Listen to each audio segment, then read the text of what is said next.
June 1, ito nga yung araw na pinaka-excited ako dahil magta-travel tayo sa Pinas ng 2 days. Yehey! Ang aga ko nga sa airport at waiting pa lang. And nung pagkatapos, at dahil nga ang aga ko natapos, ang aga ko na pumunta sa airport, ay napagdesisyonan ko na kumain na lang muna kahit busog pa naman ako. Oo, busog pa naman ako dahil kumain naman ako sa bahay bago umalis.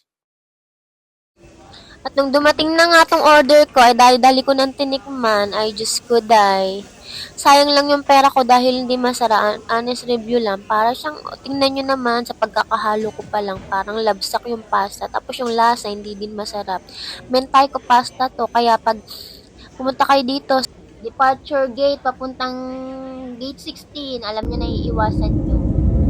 On board na nga ito at paalis na din yung aeroplano at magsisimula na rin ako matulog. Ewan ko ba antong din ako nung araw na yun. At pagkagising ko nga, hello, at International Noy Airport. Walang delay sa time of arrival and dito ako dinala ng mga nagsundo sa akin sa mga inasal. Dapat mag-unlimited kemerot kami pero eto na lang, dito na lang sa mga inasal. Kinabukasan nga ay nag-schedule ako na magdi-deliver ako ng mga order sa Bataan. Pero okay na din kasi gusto ko din naman madaanan yung mga pinsan ko doon and yung mga kamag-anak. Ayan, pamangkin ko yan. Nung high school ako siya yung alaga ko. Tapos di yan ako kilala. Sa bagay, matagal na rin naman ang Bataan. Ito si Madam Joy, ang owner ng Joy Sense. Tama ba yun? Siya yung nanlibre sa amin. Pinarking na rin, tinulungan na rin kami mag-park ng sasakyan dito sa may gas station ba yun? And sinundo na rin dun si Papa sa kabilang bahay, dun sa mga pinsan ko. Siya kasi yung taya dun ng kwentuhan. Hindi naman siya umiinom, pero siya yung may sagot sa kwentuhan. And madaling araw na nga pala, madaling araw umuwi na kami, alas 5. Tapos may schedule naman kami ng check-in dito sa kalimutan ko na yung name. Little Bali. Sarap ng tulog ng baby. Super enjoy din and sulit yung pagstay namin dito for only 13,000 pesos. 15 packs na po kami. And hindi kasama yung baby and yung pamangkin kong 6 years old, I'm not sure. May karaoke, may billiard, may table sa labas, sa loob, may ihawan, may swimming pool, ano pa ba? 3 kwarto yan. Tapos may mga, hindi ko nabilang kung ilan yung bed, tapos may mga extra mattress. Dinala ko din yung mga paborito kong mangga, santol, and eto na, nagsimula ng magluto. Habang nagluluto nga, nagutom na tong mga naghihintay lang naman. Pumunta muna kami sa McDo at bumili ng burger. Pero ako gusto kasi talagang tikman, na-miss ko talagang kainin yung chicken fillet. At syempre, pagkatapos kumain, kumanta-kanta na din to si Inday.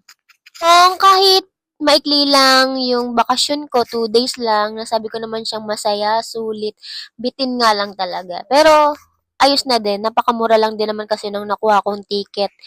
Yung round trip ticket ko nasa 5,000 yen lang, wala pa sa 10,000 pesos sa atin.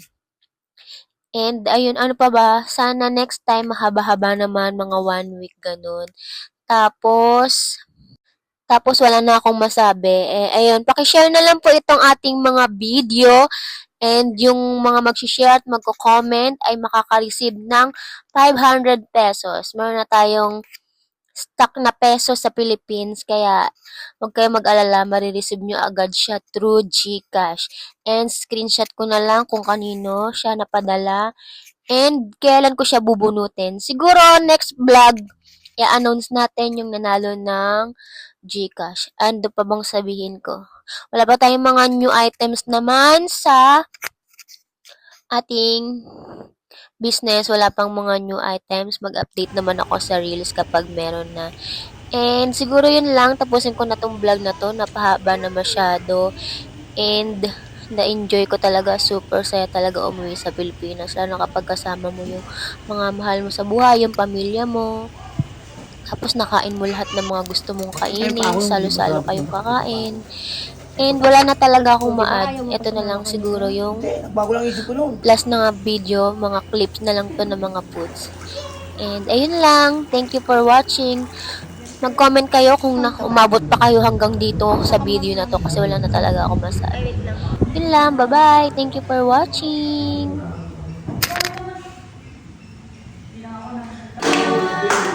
Happy birthday, happy birthday, happy birthday to you. Yay, happy birthday! Si mama muna dyan. Yay! Dyan!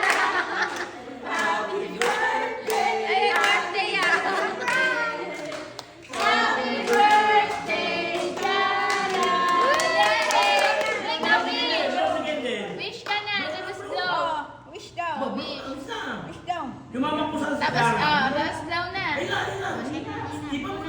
Blow. Ano wish mo? Secret, bawal sabihin. Pagdating ng panahon, parang maging doon na lang. Anong wish mo, Dang? Hindi niya masasabihin secret. Mayaman niya daw siya eh. Mayaman